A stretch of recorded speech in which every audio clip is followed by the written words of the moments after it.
Why did you sneak this thing into the budget bill about the courts? To give the current administration unlimited power. Did we already make this video? Nope, you're thinking about the Supreme Court case around national injunctions. We wanted to hedge our bets, so we did something worse. You're saying that the administration can ignore court rulings and the court effectively can't do anything about it? Yeah.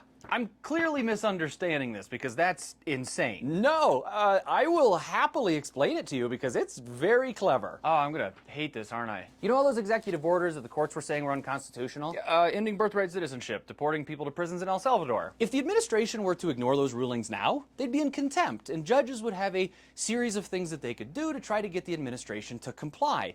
But this bill says that specifically for these national injunctions, courts can't use their already approved budgets to do any of those things. So basically you're just like cutting off the payroll, like you can't pay clerks to do paperwork, you can't pay U.S. Marshals to go apprehend people. Exactly. We have neutered the courts through the budget. House Republicans already passed this? Yeah, but it gets worse. Oh, come on. This is specifically for cases where a bond wasn't issued at ruling. What does that mean? This is an oversimplification, but sometimes judges will say, hey, even though I'm ruling in your favor and this is unconstitutional, you still have to give me a big pile of money to hold on to for a while just in case this gets turned over. Me? I have to give them money? Yeah, in case your lawsuit causes any damages. So basically this makes it impossible for everyday people to take on cases like this, but it gets worse. But just spit it out. It also applies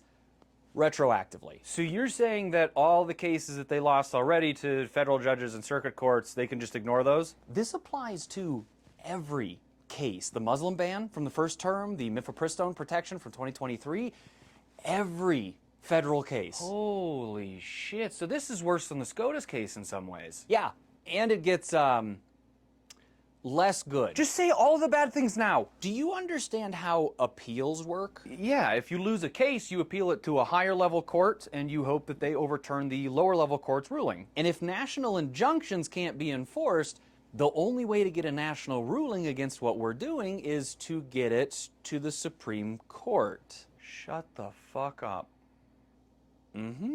If the administration loses a case and they're told it's unconstitutional, normally they would want to appeal it to the Supreme Court to get it overturned.